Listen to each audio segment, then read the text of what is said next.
Welcome back to Tuesday Tips. This is your opportunity to gather your team around to get some leadership nuggets to go to the next level. Here we go.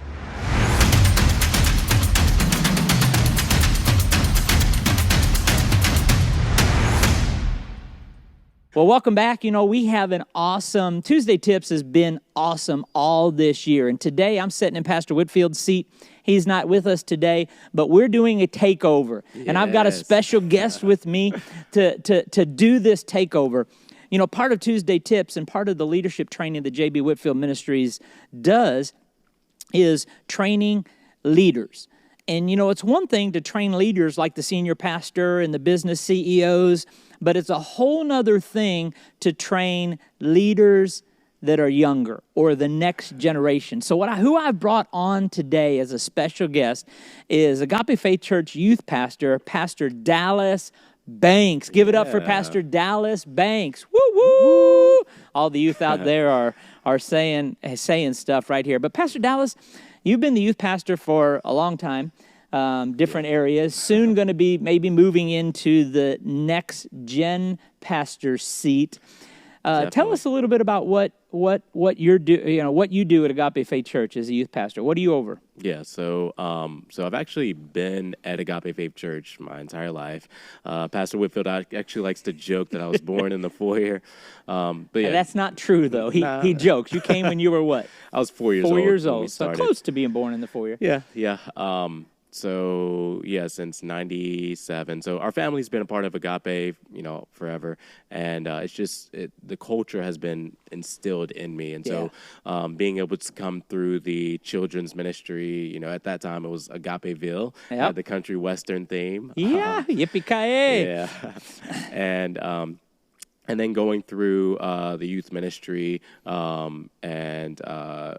then kind of leaving for a little bit, going to college, coming back to Impact University, and now I'm actually the youth pastor of the youth group that I was a part of, which, things just come in full circle. It's really awesome to see how God works in that way.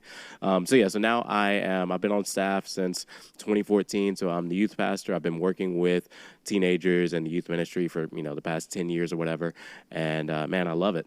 I absolutely love it. I'm glad you absolutely love it, because if you didn't love it, we'd have you in the wrong position or wrong place.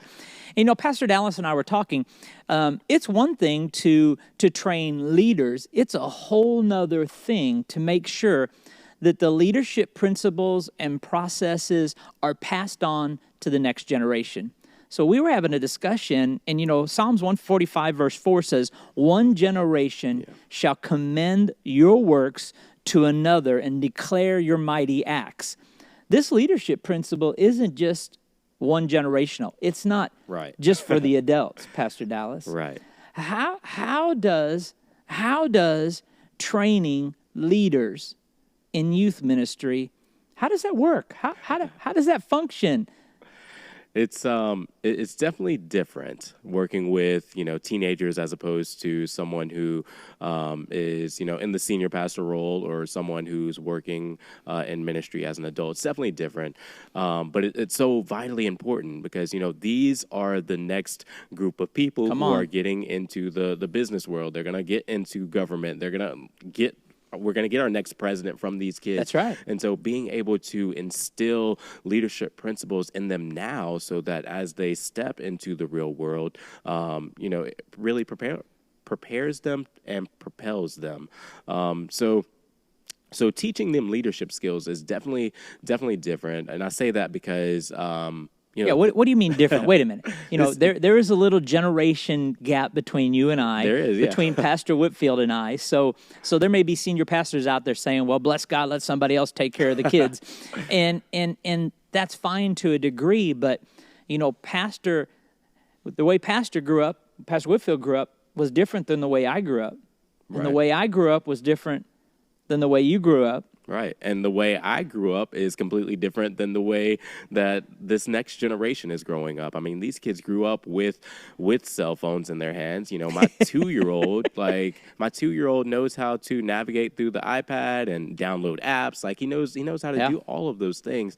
And so we grow up differently. But even though we grow up differently, that doesn't negate my experience or your experience or Pastor Whitfield's experience. Come on. Because this next generation needs our experience. One of the things that I like to talk about when we talk about, building the next generation and leadership within the next generation is I like looking at David in the Bible and Come just on. how he understood that the first part of building the next generation or generational breakthrough is understanding that I've got to honor the past. That's like good. everything that you've gone through and that you've learned, that should be your ceiling should be my new floor. Like that should be where I'm starting. Say that again, Pastor Dallas. That somebody out there is listening today, and they're trying to figure out, how am I going to pass this on? How am I going to pass the baton? Say that again. Yeah. So my ceiling, the place, my peaks, the place that I hit, that should be the next generation's floor. They should be able to start from that place, start from where I've learned, start from, on top of what you've learned and what Pastor Whitfield learned, so that they can keep growing and take things to a higher level. And so honoring the past is so important. But at the same time, understanding that just because I did something a certain way, these students may do it completely different. Like they will do it completely They will different. do it differently, and that's okay. It is okay. It's okay.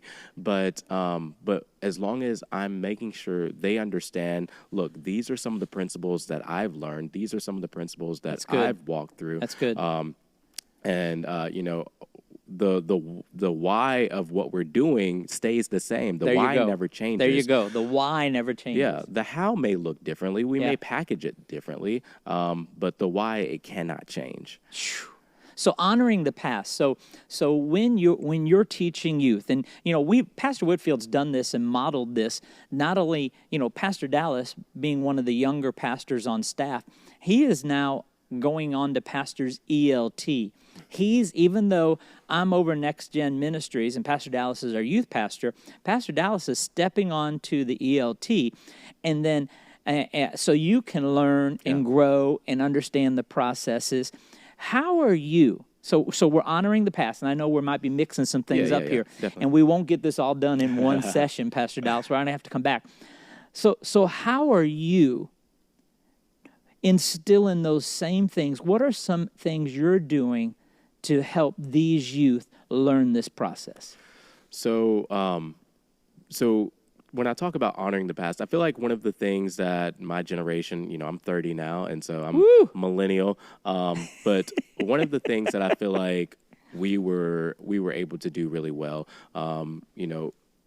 when we learn from you, I think you could sit us down and tell us, hey, this is exactly how I did it. And I feel like if you do it this way, it will lead you to success. That's good. With this next generation, if I try to have the same conversation, a lot of the times I get questions like, why? Why should I do it that way? Why is this? Why?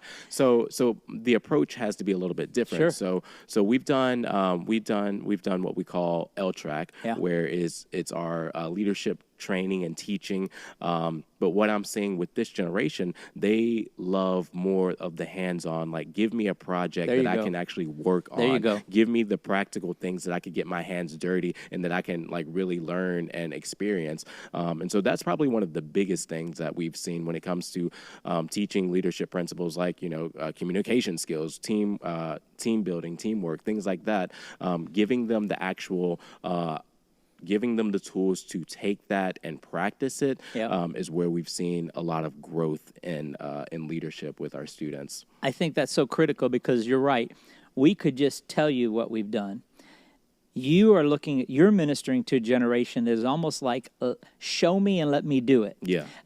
Let them fail sometimes. We celebrate noble failure at Agape Faith Church at J.B. Whitfield Ministries because that's the only way you're going to learn. Those of you that are out there as pastors, leaders, you can look back and say, oh, yeah, I remember that. Yeah. Got several T-shirts, so to speak. Yeah. And we laugh about that. But it is, I will say this to leaders because we're going to be having to wrap up this session. It's critical, leaders, that you are passing the leadership process, the leadership system down from generation to generation. It can't just be all whiteheads around the table. It can't be all just middle age around the table. It can't be all young people around the table. We've got to marry them together. And thank you, Pastor Dallas, for helping us today. Just show us how you're doing that with your youth at Agape Faith Church. And we're going to pick up where we left off. But I'll say this is critical. Mark your calendar for Lead 23. Yes. That's October 12th, 13th, and 14th. Pastor Dallas and the Next Gen Ministry are going to be doing an intensive ministry training. This isn't a breakout session. This isn't a workshop. This is a 3-hour intensive ministry training that you can sign up for. It's going to be going over all of Next Gen Ministries, so your nursery, preschool, children, and youth. We're going to have 3 hours. Lunch will be provided with that, Pastor Dallas, but it's going to be a time where we can get leaders in and we can share some principles, allow some question and answer time, and even maybe some demonstration. In those 3 hours. So what I'm saying is sign up for Lead 23, October 12th, 13th, and 14th, right here in Clemens, North Carolina. Bishop Silas Johnson, John Grunwald, our one and only Pastor J.B. Whitfield, the awesome Pastor Dallas Banks, leading a Next Generation Ministries intensive training. Well, Pastor Dallas, will you come back and let's continue this topic next week? Always. Awesome. Yeah. Well, once again, I'm Pastor Michael Watson sitting in for Pastor J.B. Whitfield. J.B. Whitfield Ministries is here to help you in any leadership principle or track that you need in that process. Just email us, call us, let us know. The information will be on the screen. We'll see you with Pastor Dallas next time on Tuesday Tips. So long. Thank you for joining us on Tuesday Tips. We invite you to like, follow, share, subscribe, and turn on notifications so you never miss an episode. To find out more information about JB Whitfield Ministries, visit us at jbwhitfield.com.